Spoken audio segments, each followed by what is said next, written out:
سورۃ الصافات ابتدا سے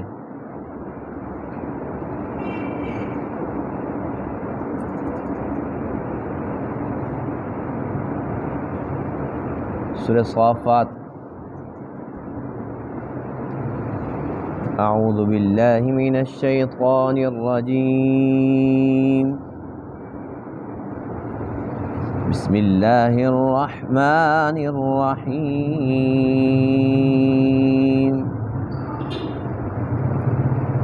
والصافات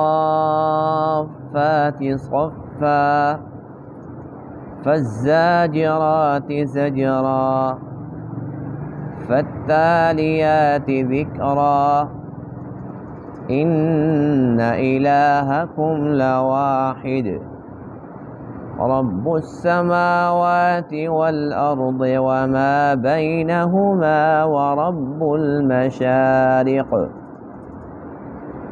إنا زينا السماء الدنيا بزينة الكواكب وحفظا من كل شيطان مارد لا يسمعون إلى الملأ الأعلى ويقذفون من كل جانب دحورا ولهم عذاب واصب إلا من خطف الخطفة فأتبعه شهاب ثاقب صدق اللہ العظیم۔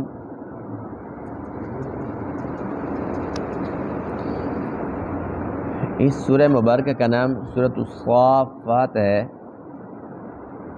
اس وجہ سے کہ اس کی پہلی آیت کے اندر لفظ صافات موجود ہے۔ یہ مکی صورت ہے، اس میں 182 آیات اور 5 رکوع ہیں، اور جیسا کہ آپ کو معلوم ہے کہ جو مکی صورتیں ہیں ان کے اندر زیادہ تر بات عقائد پر ہوتی ہے، تو اس سورہ مبارکہ کے اندر بھی بے شمار مضامین ہیں، لیکن جو ابتدا ہے وہ عقیدے ہی کے متعلق ہے۔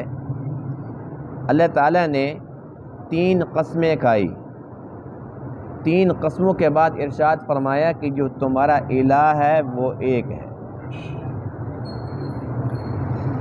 پھر اللہ تعالیٰ نے اپنی قدرت کا اظہار فرمایا کہ میں اکیلا ہوں تمہارا الہ، اور سب کچھ میرے ہی قبضہ قدرت میں ہے۔ پھر اللہ تعالیٰ نے اپنی قدرت کی نشانیوں میں سے ایک تو یہ جو پہلا آسمان ہے جو ہمیں نظر آتا ہے، اس کی خوبصورتی کا تذکرہ فرمایا کہ دیکھو کتنے پیارے ستارے میں نے اس پر لگائے اور ان کو ایسا خوبصورت اور مزین کر دیا۔ اور دوسری قدرت کی نشانی یہ ارشاد فرمائی کہ جو شیاطین ہیں، جو سرکش جنات ہیں، یہ جاتے تھے ملأ اعلیٰ، اوپر جا کر فرشتوں کی باتیں سنتے تھے، اور ان کا مقصد یہ ہوتا تھا کہ وہاں سے کچھ باتیں سن کر آئیں اور یہاں آ کر جو کاہن نجومی ہوتے ہیں ان کے کان بھریں، کچھ باتیں ان کو بتا دی، کچھ وہ اپنے ساتھ جھوٹ سچ مکس کر کے اور لوگوں کو گمراہ کریں تاکہ ان کے عقائد خلط ملط ہو جائیں۔ تو اللہ فرماتے ہیں کہ ہم نے سرکش شیاطین سے حفاظت کے لیے یہ نظام بنا دیا کہ کوئی بھی شیطان اگر اوپر جاتا ہے سب سے پہلے فرشتے مزاحمت کرتے ہیں، اور اگر پھر بھی زبردستی اوپر جانے کی کوشش کرتا ہے تو پھر شہاب ثاقب، اللہ کی طرف سے ایک ستارہ جو بڑا روشن اور گرم ہوتا ہے وہ اس کے پیچھے فرشتے لگا دیتے ہیں، اور جب وہ ان کو لگتا ہے تو پھر وہاں سے یہ بھاگتے ہیں اور نیچے آ کر کوئی مر جاتے ہیں، کوئی زخمی ہو جاتے ہیں۔ اور اصل چیز یہ ہے کہ جو بات سننے گئے تھے ان کو جب اپنی پڑ جاتی ہے تو وہ بات ان کو بھول جاتی ہے۔ تو یہ سب کے سب کیا ہے؟ اللہ تعالیٰ کی قدرت کی نشانی ہے۔ والصافات صفا، قسم ہے ان فرشتوں کی جو صفیں بنانے والے ہیں، صفن، صفیں بنا کر، فالزاجرات زجرا، قسم ہے ان کی جو ڈانٹنے والے ہیں جھڑک کر، فالتالیات ذکرا، قسم ہے ذکر کرنے والوں کی، جو ذکر کی تلاوت کرتے ہیں ان کی قسم۔ تین قسمیں کہا کہ ارشاد فرمایا ان الہکم، بے شک جو تمہارا الہ ہے، لواحد، وہ ایک ہے، رب السماوات والارض، جو آسمانوں کا رب اور زمین کا رب، وما بینہما، اور جو ان کے درمیان ہے اس کا بھی رب، ورب المشارق، اور تمام مشرقوں کا رب۔ انا زینا السماء الدنیا، بے شک ہم نے مزین کر دیا آسمان دنیا کو، کیونکہ یہ جو پہلا آسمان ہے اس پر ہم ستارے دیکھتے ہیں، یہ آسمان دنیا ہے، ہمیں تو یہی نظر آتا ہے، اس سے اوپر والا تو ہمیں نظر ہی نہیں آتا۔ فرمایا کہ ہم نے اس کو مزین کر دیا بزینت الکواکب، ستاروں کی زینت کے ساتھ۔ ایک تو ستارے زینت کے لیے ہیں، وحفظاً، اور دوسرا حفاظت کے لیے ہیں، من کل شیطان مارد، ہر سرکش شیطان سے۔ لا یسمعون الی الملأ الاعلی، وہ نہیں سن سکتے ملأ اعلیٰ کی طرف، ویقذفون من کل جانب، اور ہر طرف سے، ہر جانب سے پھینکے جاتے ہیں، دحوراً، دھتکارے ہوئے۔ وَلَهُمْ عَذَابٌ وَاصِبٌ، اور ان کے لیے عذاب ہے ہمیشہ والا۔ إِلَّا مَنْ خَطِفَ الْخَطْفَةَ، مگر وہ جو کوئی اچک لینا، یعنی کوئی بات وہ سن بھی لے، فَأَتْبَعَهُ شِهَابٌ ثَاقِبٌ، تو پس اس کے پیچھے لگ جاتا ہے روشن ستارہ۔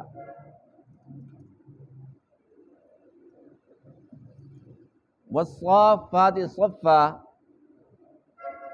جو فرشتے صفیں بناتے ہیں، اللہ کو ان کی صفیں اتنی پسند ہیں، اللہ نے ان کی قسم کھائی ہے۔ اور جس طریقے سے فرشتوں کی صفیں اللہ کو پسند ہیں، اسی طریقے سے ایمان والوں کی صفیں بھی اللہ کو پسند ہیں۔ اور ایمان والے صفیں کب بناتے ہیں؟ ایک نماز کے وقت اور دوسرا جہاد کے وقت۔ ایک حدیث پاک میں ہے، آپ علیہ الصلاۃ نے ارشاد فرمایا کہ تم فرشتوں کی طرح صفیں کیوں نہیں بناتے؟ صحابہ کرام نے عرض کیا اللہ کے رسول، فرشتے کیسے صفیں بناتے ہیں؟ فرمایا کہ وہ سب سے پہلے جو پہلی صف ہے اس کو مکمل کرتے ہیں، دوسرا یہ کہ صف بالکل سیدھی ہوتی ہے۔ ایک اور حدیث پاک میں ہے کہ درمیان کے اندر وہ شیطان کے لیے خلا نہیں چھوڑتے۔ یعنی فرشتوں کی جو صفیں ہیں ان کی یہ خوبیاں ہیں جو اللہ کے نبی کو پسند آئی، اور امت کو حکم ارشاد فرمایا کہ تمہاری صفیں بھی ایسی ہونی چاہیے۔ آج کل ہمارے ہاں تو رواج یہ ہے کہ آخری صف، پہلی صف میں جگہ خالی ہے، دوسری میں خالی ہے، تیسری میں خالی ہے، لیکن آ کر وہ کونے میں بیٹھ جانا آخر میں، تو پہلی صف کا ثواب زیادہ ہوتا ہے، اس کے بعد دوسری کا، پھر تیسری صف کا۔ اگر کوئی دنیاوی چیز بٹ رہی ہو تو ہم سب سے ٹاپ پہ ہوتے ہیں، اور جب نیکیاں بٹ رہی ہیں تو یہاں سب سے پیچھے ہوتے ہیں۔ تو حدیث پاک میں کیا ہے کہ جو فرشتے ہیں وہ پہلی صف پہلے مکمل کرتے ہیں، اور اللہ کے نبی کو یہ عمل پسند ہے، تو ہمیں چاہیے کہ آج کے بعد عزم کریں کہ سب سے پہلے پہلی صف میں آئیں گے، پہلی صف کا ثواب زیادہ ہے۔ تو فرشتے جو ہیں وہ صفیں بناتے ہیں، اور قرآن مقدس میں ہے ان اللہ یحب الذین یقاتلون فی سبیلہ صفا کأنہم بنیان مرصوص۔ آج کل یہ بنیان مرصوص کا لفظ تو سب کو پتہ ہے نا، یہ بہت پیارا لفظ ہے، اور اس آیت کا ترجمہ یہ ہے کہ بے شک اللہ تعالیٰ پسند کرتے ہیں ان لوگوں کو جو اللہ کی راہ میں جہاد کرتے ہیں، اور وہ ایسے ہیں جیسے کہ بنیان و مرصوص، سیسا پلائی دیوار، بڑے مضبوط ہیں۔ یہ بھی اللہ کا شکر الحمدللہ کہ ہماری فوج کے جتنے بھی ایسے ایسے آپریشن ہوتے ہیں تو ان کے نام بڑے پیارے ہوتے ہیں۔ اللہ تعالیٰ ہماری فوج کو اور ہمارے ملک کو کامیاب فرمائے۔ اللہ تعالیٰ کی مدد الحمدللہ ہمارے ملک کے ساتھ۔ اس وقت اللہ تعالیٰ نے کتنی عزت دی الحمدللہ۔ بہرحال یہ سب ہے کلمہ کے صدقے، ورنہ ہمارے اعمال جتنے اچھے ہیں ہم سب جانتے ہیں اچھے طریقے سے۔ تو والصافات صفا، اب یہ صفے بنانے والے بے شک فرشتے ہوں یا ایمان والے ہوں، دونوں صورتوں کے اندر جو صحیح صفے بناتے ہیں یہ اللہ تعالیٰ کو پسند ہے، اللہ تعالیٰ نے ان کی قسم کھائی ہے۔ ایک حدیث پاک میں ہے کہ جب تم صفے بناتے ہو تو صفیں سیدھی رکھا کرو، فرمایا کہ اگر صفیں ٹیڑھی ہوں گی اللہ تمہارے دل ٹیڑھے کر دیں گے۔ اور ایک حدیث پاک میں ہے کہ صفوں کے درمیان خلا نہ چھوڑا کرو، اگر صفوں کے درمیان آپس میں تمہارا خلا ہوگا تو دلوں کے اندر پھر فاصلے ہو جائیں گے۔ بہرحال اللہ کے نبی کا عمل پتہ کیا تھا؟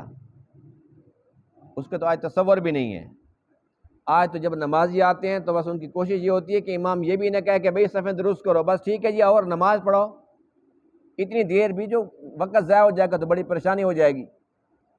آپ علیہ الصلوۃ والسلام صفوں کے اندر مصلی چھوڑ کے اور صفوں کو خود درست فرمایا کرتے تھے، وہ نماز کی ہوں یا وہ جہاد کے صفیں ہوں، بالکل سیدھی صف سیدھی ہوگی تو پھر اللہ تعالیٰ کی طرف سے رحمتیں تو برسیں گی نا۔ فالزاجرات زجرا، دوسری قسم ان کی ہے جو ڈانٹتے ہیں جھڑک کر۔ اس کی تفسیر میں لکھا ہے کہ ایک تو فرشتے ہیں جو شیاطین کو شیطانیوں سے روکتے ہیں، ان کو ڈانٹتے ہیں ایسا نہ کرو۔ دوسری تفسیر یہ لکھی ہے کہ ایمان والوں کو بھی روکتے ہیں کہ تم ایمان والے ہو، برائیوں سے باز رہو۔ اور تیسری تفسیر یہ لکھی ہے کہ یہ جو بادل ہوتے ہیں نا، یہ بادلوں کو جھڑکتے ہیں، ڈانٹتے ہیں فرشتے۔ حدیث پاک میں ہے کہ کوڑا لے کر یہ بادلوں کو مارتے ہیں اور ان کو کوڑے کے ساتھ ہانک کر ایک جگہ سے دوسری جگہ، جہاں اللہ تعالیٰ کا منظور ہوتا ہے، جہاں اللہ چاہتے ہیں کہ بارش آئے، تو فرشتوں کی ڈیوٹی ہوتی ہے کہ ایک جگہ سے دوسری جگہ ان کو ڈانٹ کر لے کر جا رہے ہوتے ہیں۔ اللہ کو یہ عمل بھی ان کا پسند ہے۔ فالزاجرات زجرا، قسم ہے ان کی جو ڈانٹ پلاتے ہیں جھڑک کر۔ فالتالیات ذکرا، جو ذکر کی تلاوت کرنے والے ہیں۔ ذکر کا مفہوم ایک تو عام ہے، یعنی اللہ اللہ کرنا، اور دوسرا یہ ہے کہ اللہ تعالیٰ کی اطاعت وہ کسی بھی رنگ کے اندر ہو وہ ذکر شمار ہوتی ہے۔ تین قسمیں کہا کہ اللہ فرماتے ہیں ان الہکم لواحد، بے شک تمہارا الہ وہ ایک ہے، جو آسمانوں کا رب، زمین کا رب، وما بینہما، جو ان کے درمیان میں ہے، ان سب چیزوں کا رب، ورب المشارق، اور تمام مشرقوں کا رب۔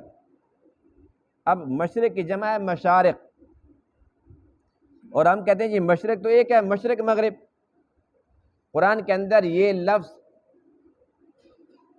مفرد بھی استعمال ہوا اور تثنیہ یعنی کہ دو کے لیے بھی استعمال ہوا اور جمع کے لیے بھی استعمال ہوا۔ رب المشرق والمغرب، یہ سورہ مزمل کے اندر ہے۔ رب المشرقین و رب المغربین، دونوں مشرقوں کا رب اور دونوں مغربوں کا رب سورہ رحمان کے اندر ہے۔ اور یہاں پر ہے رب المشارق، تمام مشرقوں کا رب، اور تبارک الذی پارے کے اندر ہے رب المشارق والمغارب انا لقادرون۔ تو ہمارے یہاں تو ایک مشرق ایک مغرب ہے، جبکہ قرآن کے اندر دو مشرقیں بھی ہیں، دو مغرب بھی ہیں، پھر بہت ساری مشارق۔ اس کا مطلب کیا ہے؟ اس کا مطلب یہ ہے کہ ایک تو عام سی بات ہے، جیسے مشرق مغرب ہم سب سمجھتے ہیں، جہاں سے سورج نکلتا ہے پھر جہاں چلا جاتا ہے، جہاں سے نکلتا ہے وہ مشرق، جہاں چلا جاتا ہے غروب ہوتا ہے وہ مغرب ہے۔ دوسرا ہے رب المشرقین و رب المغربین، دو مشرق ہیں اور دو مغرب ہیں۔ یہ سردی کی مشرق الگ ہے اور گرمی کی مشرق الگ ہے، اسی طریقے سے سردی کے مغرب الگ ہے اور گرمی کے الگ ہے۔ سردیوں کے اندر سورج کہیں سے آ رہا ہوتا ہے اور گرمیوں کے اندر کہیں سے آ رہا ہوتا ہے، اسی طریقے سے سردیوں کے اندر کہیں غائب ہوتا ہے اور گرمیوں کے اندر کہیں غائب ہوتا ہے، تو یہ دو ہو گئی۔ اور تیسرا رب المشارق، جیسے آج کے درس کے اندر ہے تمام مشرقیں، تو اس کی تفسیر یہ ہے کہ یہ ہر روز اپنا مدار تبدیل کرتا ہے۔ ہمیں تو یوں لگتا ہے کہ ادھر سے ہی آ رہا ہے، لیکن اس کے اندر بھی بڑا فاصلہ ہوتا ہے، اس کے جو درجے ہیں وہ الگ الگ ہیں، ہر دن کا الگ ہے، اس کے ہر دن کے مشرق الگ ہے۔ اور اسی وجہ سے تو نمازوں کے اوقات کے اندر ہم دیکھتے ہیں کہ تبدیلی ہے، ہر روز 1 منٹ کی، 2 کی، 3 کی تبدیلی آ رہی ہوتی ہے، طلوع کے اندر بھی غروب کے اندر بھی۔ تو اس کی وجہ یہی ہے کہ یہ اپنی جگہ تبدیل کرتا ہے، ہر روز نئی جگہ سے آتا ہے، تو ہر روز کی نئی مشرق ہے، تو ایک نہیں، دو نہیں، بے شمار مشرقیں ہیں۔ اللہ کی قدرت کی نشانی ہے کہ نہیں ہے؟ پھر اللہ فرماتے ہیں میری قدرت کی نشانی دیکھنی ہے تو ستاروں کو دیکھو، انا زینا السماء الدنیا بزینۃ الکواکب، ان ستاروں کے ساتھ کیسے ہم نے مزین کر دیا آسمان کو، کتنا خوبصورت ہے۔ ستارے خوبصورت لگتے ہیں کہ نہیں لگتے؟ فرمایا کہ ایک تو زینت ہے، وحفظا من کل شیطان مارد، اور دوسرا یہ کہ یہ حفاظت کا ذریعہ ہے۔ آج کل تو ماشاءاللہ ہم بہت زیادہ مصروف ہیں، ہمیں پتہ ہی نہیں ہے کہ ستارے اوپر ہیں بھی یا نہیں ہیں، ہے نا ایسی بات؟ لیکن ایک وقت ایسا بھی تھا کہ لوگ انہوں کو دیکھ کر وہ راستے تلاش کرتے تھے۔ وعلامات وبالنجم هم يهتدون، 14ویں پارے میں ہے، اللہ فرماتے ہیں کہ یہی ستارے تمہیں راستے بتاتے تھے اور یہی تمہیں ٹائم بتاتے تھے، گھڑیاں نہیں ہوتی تھی، انہی کو دیکھ کر لوگ ٹائم دیکھتے تھے، نماز کا ٹائم ہو گیا، تہجد کا ٹائم ہو گیا ہے، فجر کی نماز کا ٹائم ہو گیا، آج ستارہ یہ یہاں تک پہنچ گیا ہے۔ تو ہم لوگ سمجھتے ہیں کہ اب ان کی ضرورت نہیں رہی، ان کی ضرورت قیامت تک رہے گی۔ یہ الگ بات ہے کہ ہمیں ان چیزوں کی سمجھ نہیں ہے، جن علاقوں کے اندر ان کی سمجھ ہے، آج بھی جیسے پہلے دور کے اندر لوگ ان سے فائدہ اٹھاتے تھے، آج بھی اٹھا رہے ہیں الحمدللہ۔ بہرحال اللہ فرماتے ہیں کہ یہ سرکش شیاطین سے حفاظت کا ذریعہ بھی ہیں۔ شیاطین کیا کرتے تھے کہ یہ جاتے تھے اوپر، اور جو مالا اعلیٰ کے فرشتے ہیں، یعنی اللہ تعالیٰ حکم دیتے ہیں فرشتوں کو، مثال کے طور پر ملک الموت کو حکم دے دیا کہ فلاں کی روح قبض کرنی ہے، فلاں دن کرنی ہے، اب انہیں پتہ چل گیا، یہ آ کر فوراً نجومی کے کان بھر دیتے تھے، فلانا بندہ تو فلاں دن مر جائے گا۔ بس اگر پھر وہ بندہ آ گیا یا کوئی ان کا لگتا آ گیا، یہ بتاتے جی فلانا بندے کا تو وقت پورا ہے، ویسے وہ مر بھی جاتا، پھر بات تو سچی ہوتی تھی۔ یوں سمجھ لیں کہ جو خاص خاص باتیں، خفیہ باتیں ہوتی تھی، یہ ان کو لیک کرتے تھے۔ اللہ تعالیٰ نے جب یہ چاہا کہ اپنا آخری نبی بھیجوں تو اس وقت اللہ تعالیٰ نے ان پر پابندی لگا دی۔ وجہ یہ تھی کہ اگر یہ پابندی نہ ہوتی تو حضور علیہ الصلوۃ والسلام پر جو وحی یا جو حکم آ رہا ہوتا اور یہ پہلے سن لیتے، یہ آ کر کسی کے کان بھر دیتے، جب اللہ کے نبی بتاتے کہ ایسی ایسی بات ہے تو لوگ کہتے ہمیں تو پہلے پتہ ہے، تو جو وحی ہے وہ خلط ملط ہو جاتی، لوگوں کے اندر شکوک پیدا ہو سکتے تھے، شبہات پیدا ہو سکتے تھے، اس کی اہمیت اور عظمت ختم ہو سکتی تھی۔ اللہ تعالیٰ نے ان پر پہلے سے پابندی لگا دی، اور یہی وجہ کہ جب پابندی لگی، یہ اوپر گئے تو ان کو فرشتوں نے پکڑ کے مارا۔ فَأَتْبَعَهُ شِهَابٌ ثَاقِبٌ، شہاب ثاقب دیکھتا ہوا ایک ستارہ وہ ان کے پیچھے لگا، تو یہ نیچے آ کے مر جاتے تھے، کوئی زخمی ہو جاتے تھے، اور وہ جو بات سنی تھی وہ بھول جاتے تھے۔ پھر یہ پریشان ہو گئے کہ ایسا ہوا کیوں؟ تو پھرتے پھرتے پھرتے یہ جب مکہ پاک گئے تو وہاں آپ علیہ الصلوۃ والسلام قرآن مقدس کی تلاوت فرما رہے تھے، انہوں نے وہ کلام سنا تو یہ کہنے لگے کہ بس اب ہمیں بات سمجھ آ گئی ہے، پوری دنیا کے اندر پھرتے رہے کہ کون سی ایسی نئی بات پیش آ گئی ہے، اچھے خاصے جاتے تھے، باتیں سنتے تھے، اور اتنی بڑی سخت پابندی کیوں لگی ہے؟ کہنے لگے اصل یہی کلام ہے، اللہ تعالیٰ نے اس کلام کی وجہ سے ہمارے پر پابندی لگا دی ہے۔ تو اللہ فرماتے ہیں کہ یہ ستارے تمہیں تو نظر آتے ہیں کہ صرف ایسے خوبصورتی کے لیے ہیں یا روشنی کے لیے ہیں، لیکن بے شمار کام ہم ان سے لیتے ہیں۔ تو یہ کیا ہے؟ اللہ تعالیٰ کی قدرت کی نشانی ہے۔ انسان اگر ان کے اندر غور و فکر کرتا ہے تو اسے بات آسانی سے سمجھ آ جاتی ہے، ان الہکم لواحد، کہ اللہ تعالیٰ اکیلا ہے، وہ وحدہ لا شریک ہے، اس کی ذات میں، اس کی صفات مختصہ میں کوئی بھی اس کا شریک نہیں ہے۔ یہی عقیدہ عقیدہ توحید کہلاتا ہے، اور قرآن نے سب سے زیادہ زور اسی عقیدے پر دیا ہے۔ اللہ کی چاہت یہ ہے کہ جب بھی کوئی بندہ مرے تو اسی عقیدے پر مرے، میرے پاس جتنے بھی بندے آئیں تو یہی عقیدہ لے کر آئیں، عقیدہ توحید، اس کے اندر شرک کی کسی چیز کی ملاوٹ نہ ہو، یہ ایک بنیاد ہے۔ باقی ہمارے اعمال تو کمزور ہیں، ہم سب اچھی طرح جانتے ہیں، عقیدہ کمزور نہیں ہونا چاہیے، عقیدہ مضبوط ہوگا تو اللہ کے فضل سے بیڑا پار ہو جائے گا انشاءاللہ۔ اللہ تعالیٰ ان تمام باتوں کو سمجھنے عمل کرنے کی توفیق عطا فرمائے۔ وآخر دعوانا الحمد للہ رب العالمین۔